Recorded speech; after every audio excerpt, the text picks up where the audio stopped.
Ερώτηση με αριθμό 48 της βουλευτού Α Θεσσαλονίκης του ΣΥΡΙΖΑ, κυρίας Δέσποινας Χαραλαμπίδου, προς τους Υπουργούς Εργασίας, Κοινωνικής Ασφάλισης και Πρόνοιας και Οικονομικών σχετικά με τις απολύσεις εργαζομένων στον ΟΠΑΠ.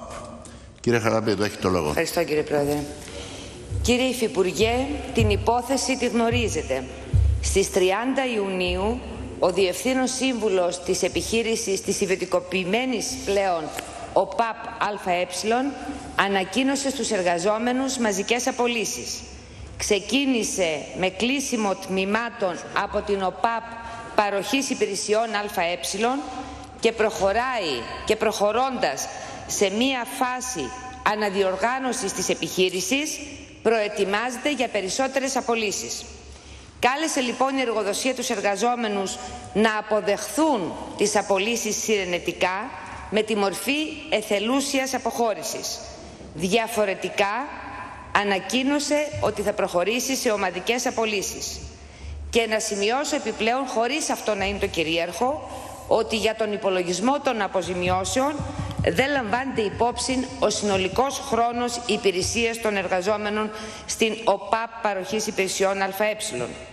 Αυτό λοιπόν είναι το αποτέλεσμα των αποκριτικοποιήσεων.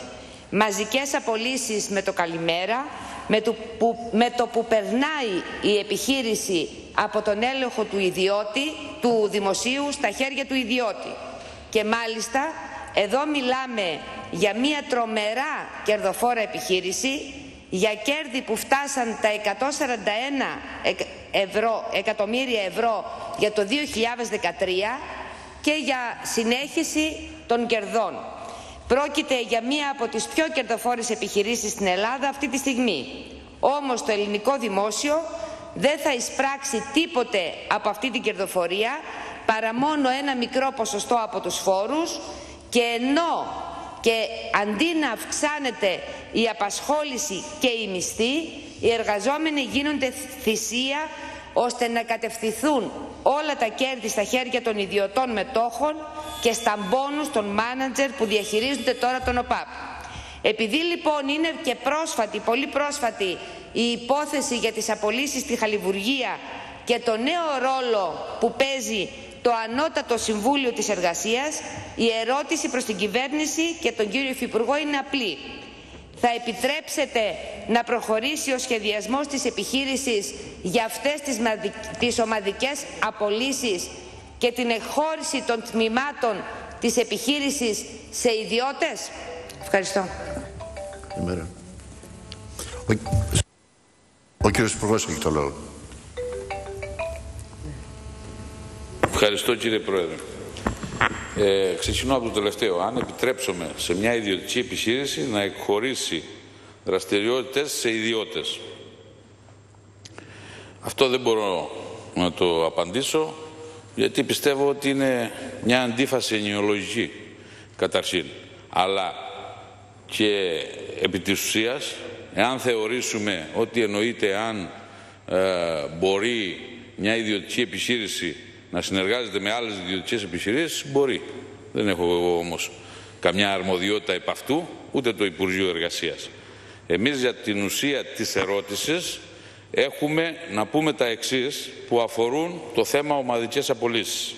Ο 1337 ισχύει με όλα όσα προβλέπει για την προστασία των εργαζομένων από ομαδικές απολύσεις. Γνωρίζετε πάρα πολύ καλά τι σημαίνει η έννοια ομαδικές απολύσεις σύμφωνα με το 1337, γιατί άλλες έννοιες, μαζικές απολύσεις ή πολλές απολύσεις κτλ. Δεν αντικατοπτρίζουν την πραγματικότητα. Ομαδικές απολύσεις, όπως τις ορίζει ο νόμος, είναι οι απολύσεις οι οποίες γίνονται πάνω από τα όρια που επιτρέπει ο νόμος, και βέβαια σε αυτή την περίπτωση δεν μπορεί η επιχείρηση να προβεί χωρίς την έγκριση των αρμοδίων οργάνων. Επομένως, στην ουσία της ερώτησης είναι ότι εφόσον υπάρξει οποιαδήποτε ενέργεια που έχει να κάνει με παραβίαση των όρων του 1337, σαφώς και θα επιβληθούν όλες εκείνες οι κυρώσεις και θα ακυρωθούν οι απολύσεις οι οποίες δεν είναι σύμφωνες με τον νόμο. Αυτό είναι το ένα.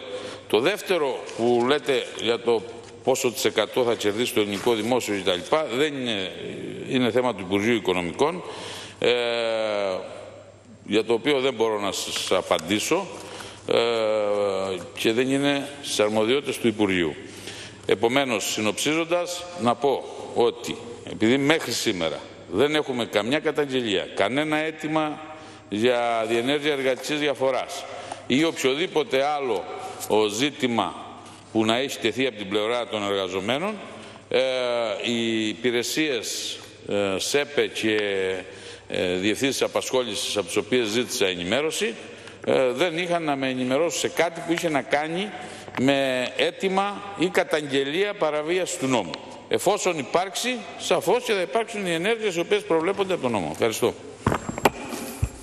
Κύριε Χαραλαμπίδου, έχει το λόγο για τη δευτερολογία της. 3 λεπτά. Λοιπόν, κύριε Υφυπουργέ, η τακτική της συγκεκριμένης επιχείρησης της ΟΠΑΠ ΑΕ βασίζεται στα πλαίσια τα οποία έχουν δημιουργηθεί από τη νεοφιλελεύθερη απορρίθμιση του εργατικού δικαίου. Πράγμα το οποίο το εργατικό δίκαιο έχει καταντήσει παντελώς διάτριτο με βάση τις μνημονιακές πολιτικές που έχουν εφαρμοστεί εδώ και 3,5 χρόνια. Σε αυτήν την απορρίθμιση του εργατικού δικαίου, σε αυτά τα πλαίσια εντάσσονται και τα προγράμματα των εθελούσιων σε εισαγωγικά αποχωρήσεων, που στην ουσία είναι απολύσεις, καθαρές απολύσεις από τον πλάγιο τρόπο, με πλάγιο τρόπο, και πατάνε πάνω στα τεράστια προβλήματα της ανεργίας και πάνω στην μεγάλη αβεβαιότητα των εργαζόμενων από την ίδια την κατάσταση που επικρατεί στην αγορά εργασίας. Η διοίκηση ΟΠΑΠ ΑΕ επιλέγει το κόλπο με τις εθελούσιες αποχωρήσεις για να γλυκάνει το χάπι για τους εργαζόμενους, γιατί γνωρίζει πολύ καλά ότι με βάση τα οικονομικά της ίδιας της επιχείρησης, με βάση την πολύ υψηλή κερδοφορία, δεν μπορεί να δικαιολογήσει να προσφύγει στον νόμο στον οποίο εσείς αναφερθήκατε, δεν μπορεί να δικαιολογήσει τις ομαδικές απολύσεις. Το ζήτημα εδώ είναι πού οδηγούν αυτές οι ιδιωτικοποιήσεις που έγιναν όλο το προηγούμενο διάστημα, πού οδηγεί δηλαδή αυτό το μοντέλο της κυβερνητικής πολιτικής που εφαρμόζεται για την εργασία. Και το απλό ερώτημα, στο οποίο δεν μπορείτε να απαντήσετε φυσικά, είναι τι κάνετε με την ανεργία, με το τεράστιο πρόβλημα της ανεργίας. Πώς μπορείτε να μιλάτε για ανάκαμψη, αυτό λέει ο κύριος Πρωθυπουργός, όταν αδυνατείτε να επιβάλλετε την προστασία των ήδη υπαρχουσών θέσεων εργασίας.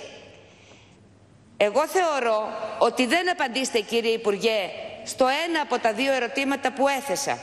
Δεν μπορεί η επιχείρηση ΟΠΑΠ ΑΕ να απολύει με αυτόν τον τρόπο τους εργαζόμενους, να εκχωρεί τις δραστηριότητες σε ιδιώτες, σε γνωστούς ιδιώτες. Μεγάλο μέρος των τμήματων θα τις πάρει ο γνωστός σε εισαγωγικά εθνικός ευεργέτης ο Μπόπολας, και το Υπουργείο Εργασίας να κοφεύει και να διαφορεί.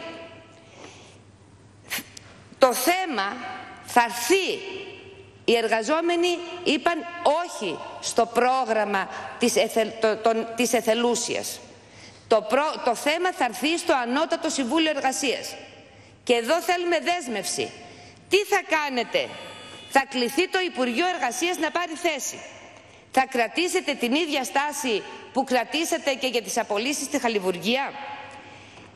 Θεωρώ, παρότι όπως λέτε εσείς δεν έχει έρθει το θέμα στις υπηρεσίες, γιατί δεν μπορεί να έρθει, ότι θα μπορούσατε να πάρετε μία πρωτοβουλία σαν Υπουργείο Εργασίας, να καλέσετε την επιχείρηση αλλά και το Σωματείο των Εργαζόμενων και να δηλώσετε με κατηγορηματικό τρόπο στην εταιρεία, στην πλέον κερδοφόρα επιχείρηση στην Ελλάδα σήμερα, ότι δεν μπορεί να εφαρμόσει αυτό το πρόγραμμα. Αυτό θα είναι και μία δέσμευση από τη δικιά σας τη μεριά. Και αυτό θέλουν σήμερα οι εργαζόμενοι. Ο Υπουργός έχει το λόγο. Καταρχήν ούτε κοφεύομαι, ούτε κάναμε ότι δεν βλέπουμε. Και ούτε και ισχύει αυτό που λέτε δεν μπορείτε να απαντήσετε. Τι δεν μπορούμε δηλαδή να απαντήσουμε? γενικές και αόριστες αναφορές, ή εγώ θα κάνω τη δουλειά, πρέπει να κάνετε εσείς? Εσείς πρέπει να ζητήσετε μαζί με τους εργαζόμενους που έχουν, εάν υπάρχουν τέτοιοι, να καταγγείλουν συγκεκριμένα πράγματα, να γίνει οποιαδήποτε διαδικασία τριμερούς. Αυτό πρέπει να το κάνετε εσείς. Τη δουλειά λοιπόν πρέπει να κάνετε εσείς, την οποία εγώ την έχω κάνει αρκετές φορές ως βουλευτής. Λέτε να την κάνει ο Υπουργός, χωρίς να γνωρίζω ποιοι είναι οι εργαζόμενοι οι οποίοι καταγγέλουν. Μου λέτε στην ερώτηση εδώ ότι είναι ο σύλλογος ΤΑΔΕ, ο εργαζόμενος ΤΑΔΕ, για να προβώ σε αυτή την ενέργεια. Θα μπορείτε λοιπόν το επόμενο διάστημα, εφόσον υπάρχουν εργαζόμενοι οι οποίοι καταγγέλουν αυτό το οποίο αναφέρατε, είτε σύλλογος είτε εργαζόμενοι οι οποίοι εκφράζουν ασφαλώς ένα αριθμό, δεν είναι δηλαδή μια μεμονωμένη περίπτωση, να γίνει τριμερής διαδικασία. Εάν είναι μεμονωμένη περίπτωση, μπορεί να γίνει εργατική διαφορά. Αυτά είναι τα συγκεκριμένα που προβλέπει ο νόμος. Και βεβαίως αυτό που σας λέω είναι ότι ο 1337 ισχύει όπως ακριβώς είναι διατυπωμένος, ισχύει για τα ζητήματα που έχουν να κάνουν με τις ομαδικές απολύσεις. Σωστά αναφερθήκατε ότι οι επιχειρήσεις οι οποίες δεν έχουν στοιχεία προβληματικότητας σε σχέση με την κρίση η οποία μπορεί να τις επηρέασε, ασφαλώς και δεν είναι ούτε λογικό ούτε νόμιμο να έχουν το καλώς έχει για οποιαδήποτε ενέργεια εξαίρεσης από το 1337. Πολύ καλά το τοποθετήσατε. Άρα λοιπόν εδώ συζητάμε για ένα θέμα χωρίς να υπάρχει η απαιτούμενη καταγγελία, κατά την άποψή μου, ότι εμείς δεν προβήκαμε στις απαιτούμενες ενέργειες, ως κυβέρνηση εννοώ. Βεβαίως εδώ μπορούμε να συζητήσουμε το γενικότερο θέμα που έχει να κάνει με την λειτουργία του 1337 και το σύστημα προστασίας από ομαδικές απολύσεις. Βεβαίως μπορούμε να συζητήσουμε το θέμα της ανεργίας και όλα τα άλλα τα οποία θέτεται, αλλά για να πούμε συγκεκριμένα για την επιχείρηση και για συγκεκριμένες παραβιάσεις του νόμου θα πρέπει να υπάρχει κάτι συγκεκριμένο προς αυτήν την κατεύθυνση. Τώρα, αν υπάρχει κάτι που είναι παράνομο και σε σχέση με το πρόγραμμα, το οποιοδήποτε πρόγραμμα εθελουσίας, βεβαίως θα το δούμε. Δεν υπάρχει όμως μέχρι στιγμής καταγγελία μου πάνω από το ΣΕΠΕ και από την αρμόδια Γενική Διεύθυνση, και η διαπίστωσή τους είναι ότι δεν υπάρχει κάτι παράνομο. Μπορεί να εμφανιστεί μετά την ημερομηνία λήξης του προγράμματος ως προς την υποβολή αίτησης, όπως το έχει ανακοινώσει η εταιρεία. Άλλο θέμα.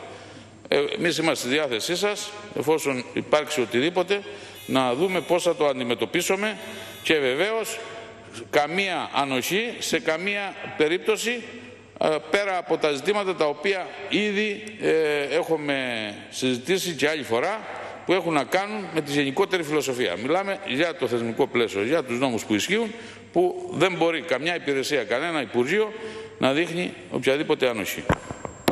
Ευχαριστώ. Ευχαριστούμε και εμείς.